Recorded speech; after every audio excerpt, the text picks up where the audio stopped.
I'm looking to help younger people get started into something that's bigger that can mushroom into a good living for them. Yeah. And then I found out not very long down the road that people would come in and buy their boots and their shirts and their jeans and pay you cash. Okay. They would also, as their way out, would order 5 ton, 10 ton of feed that you might get paid in 30, 60, 90 days. Gotcha. So the Western wear is kind of like your cash flow. Well, you begin looking at it a little differently because here you got a boatload of receivables over here, and the only thing you have to collect is manure if they don't pay you. Now, we're selling this other product, which has a much better margin than the other stuff. So it didn't take me long to figure out I want to be in the want business, not the need business. Yeah. If you need something, you're going to charge it if you can. Wherever it is, you're going to charge it. If you want something, you're going to pay for it.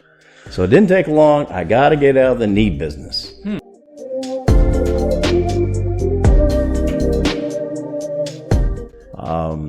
Our Boot Daddy brand, you want to separate yourself from other stores or other vendors, and you want to create a brand that you will remember and talk about. Yeah. And the Boot Daddy brand was just that. It's catchy. I like the name. It's extremely catchy. It's easy to say, and we brought it up by doing promotions with it. And we probably designed boots from the very beginning because, like I said, you got to separate yourself. You got to be a notch better. We wanted to be a quality store. Basically, we were a $100 store. And what's that mean? Just like we eliminated a lot of people. Gotcha. You know, so basically, if you didn't have $100 to spend at our store, you couldn't come in. Basically, I mean, you're not going to find much. Okay, like a luxury type. Yeah, a type lot. Deal. So okay. if you want, it's a want store. It's not a thing we ever had. You had to have from a $5,000 jacket or a coat or boots or whatever. You know, you had to want it, and that's kind of, you know, everybody had a place. I know that I could never compete to be the Walmart of the world. They have that market. No matter how low you want to think you're going to get, you'll never win. Yep. So I wanted to find a niche that we had in quality product, good people, good service, and capable of paying. And that's kind of what we built it on. And having fun. I like that. That's it's not a race to the bottom that way. Yeah, it's not a race to the bottom.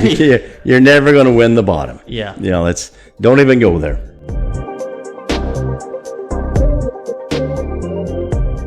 Hey, you know, I was looking another way. If you can improve your store every year and don't have more cost, a build cost, more rent cost, or whatever it is, you're making more money than you ever will by opening up another store. Okay. And so,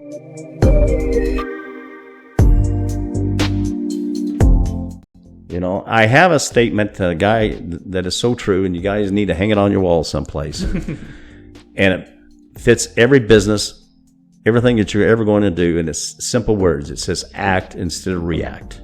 Okay. If you act, you're never reacting. Yeah. All the time someone said, well, you should have done this like so-and-so. Well, so-and-so now is broke. But at the time, it may have looked really good. Act instead of react. I mean, it is so critical to act instead of react. And all the time you find people not even remote. They're jumping on the hoop, lowering costs down, changing pricing, everything else, but it's a reaction instead of an action. And that's I stared at that so many times, making decisions on the look at the wall. Am I acting or am I reacting? And it makes a world of difference. And I would probably say those words say or made my business what it is. Well, that's awesome.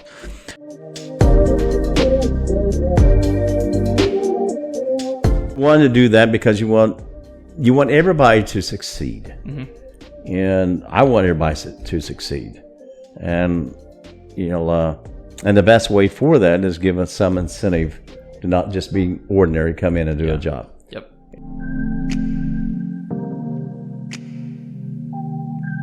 Now, if you were to go back to when you started PFI, what do you think you'd have been able to do with all this knowledge to make it happen faster, to make it happen better, to be more efficient, or to get more of whatever result you were looking for? You never know what's in front of you. You got to have desire and determination, and that's basically of anything you want to wind up doing. And it can be easy, but if you don't have those things and not stay to it, I mean, you're 7 days a week. It consumes you. Yeah. Because that person drives from Iowa, Nebraska, South Dakota, you need to be there because they expect to see you. Yeah. And it's you give up a lot, but you gain a lot.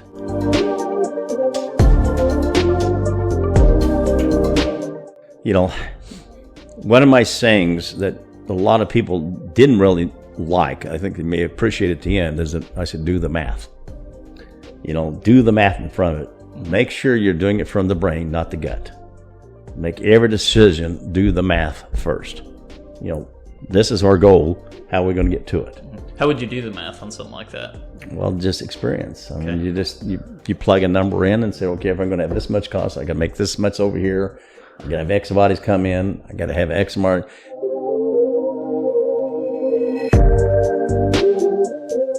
It has. It's unfortunately not. You need to build relationships with whoever you do business with, and you got to understand their side and your side.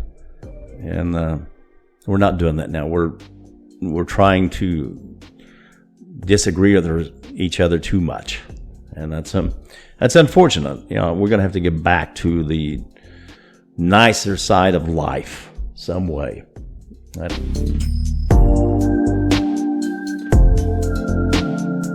The biggest problem that young people don't do is that they don't create a business plan. They got a dream on their head, but they never write it down. If you have a desire to get in business, go to MSU. They have a department that will have mentors, and you can get a business plan. Everybody says, well, I can't get financing. You can always get financing with a good plan. Mm-hmm. That's never the problem. If you walk into somebody and say, well, I got an idea, I want to do it, but give me $100,000, you're not going to do that. Show them it's a good idea, yeah. Show me an idea. Do the math. Yeah. Do the math. Always double your expenses because that will take place. Yeah. Do the math. And if the math will work, then you got a business plan. Then you can move it forward.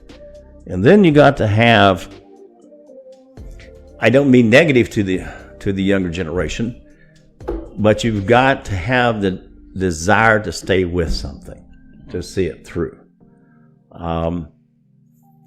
You've had it easier than the generations before you. And it's easier to bail out. Mm-hmm. And here, if you're going to be committed, see it through. And win, lose, or draw, find your niche, make the thing happen, and you'll go up and down.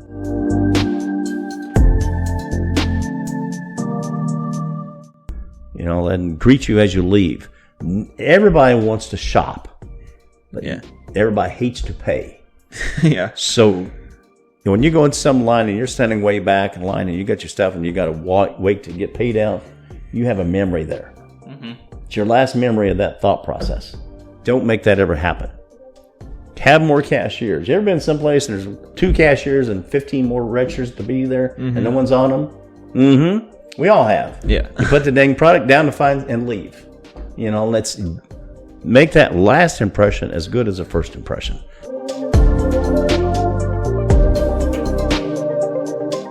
It's you got to make you feel good about something that you want to buy, and then are you capable of buying it at the time?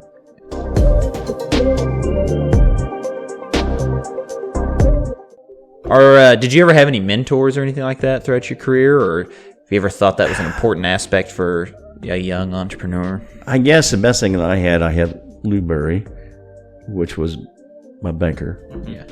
And I had a great accounting firm, which I'm still with 49 years later, that you got to have a relationship with those people because they kind of guide the direction of where you need to be. I never did. I hired some people.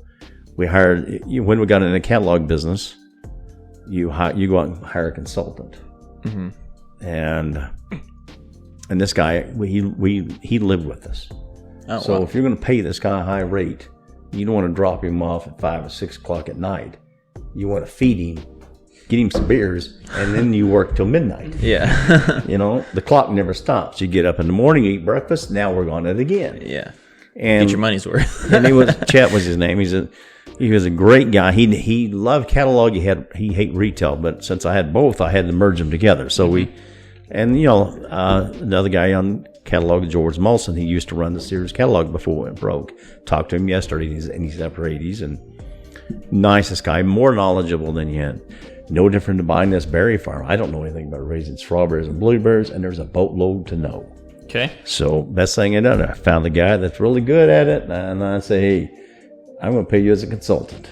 What'd you look for in those people to know that they were going to be good? Just strictly knowledge. Well, how'd you know that they had that knowledge? Well, you do a background check of what they show me what you've done. Where have you been? How successful? Really, tell me what not to do, and I'll figure out what to do. Yeah. So they're good at that. Tell me your failures. Tell me every bad step that you made, or some of them made another bad step, and then you can figure out what to do. So let's say you were going to be a consultant for somebody who wanted to start a business. What failures would you say to tell people about so that they can in the retail and the marketing side? I mean, you can tell a lot of things that you shouldn't do, because there's just it would be narrowed down to that entity of what they're trying to get accomplished. A lot of people think too close to their age instead of thinking beyond. They get too looked up in what they like. You never buy what someone else likes. About. Yeah. If you never buy what you like, you buy what you can sell, and you design what you can sell, and you need to make everything. I call it fun and happy.